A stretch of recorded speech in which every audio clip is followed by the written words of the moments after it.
Chandrapinni Perumpadappa Saint Vincent de Paul സൊസൈറ്റിയുടെ 50ാം വാർഷികത്തോടനുബന്ധിച്ച് സൗജന്യ മെഡിക്കൽ ക്യാമ്പ് സംഘടിപ്പിച്ചു.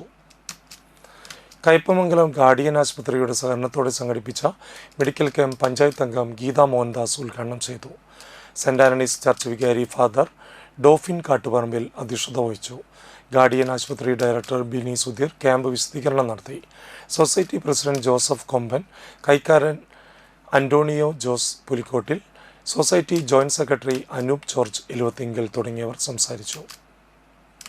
ഇന്നത്തെ കാലഘട്ടത്തിൽ നമുക്കെല്ലാവർക്കും അറിയാം, ആധുനിക കാലഘട്ടത്തിലാണ്, ഡിജിറ്റൽ യുഗത്തിലാണ് നമ്മളെല്ലാവരും ജീവിക്കുന്നത്. അപ്പോൾ അതുകൊണ്ട് തന്നെ വളരെയധികം അസുഖങ്ങൾ, പണ്ട് കാലത്തൊക്കെ പ്രായമായവർക്കാണ് അസുഖങ്ങൾ ഉണ്ടായിരുന്നത്. ഇന്ന് ജനിച്ച് വീഴുന്ന കുട്ടിക്ക് മുതൽ പ്രായമായവർക്ക് വരെയാണ് അസുഖങ്ങൾ വരുന്നത്. അപ്പോൾ ഇന്ന് ഈ പള്ളിയുടെ നേതൃത്വത്തിലുള്ള സംഘടനയുടെ കീഴിൽ ഇതുപോലുള്ള ജീവകാരുണ്യ പ്രവർത്തനങ്ങൾ ചെയ്ത് സമൂഹത്തെ ചേർത്ത് പിടിക്കുന്നത് ഒരു പ്രത്യേക അഭിനന്ദനം തന്നെയാണ്.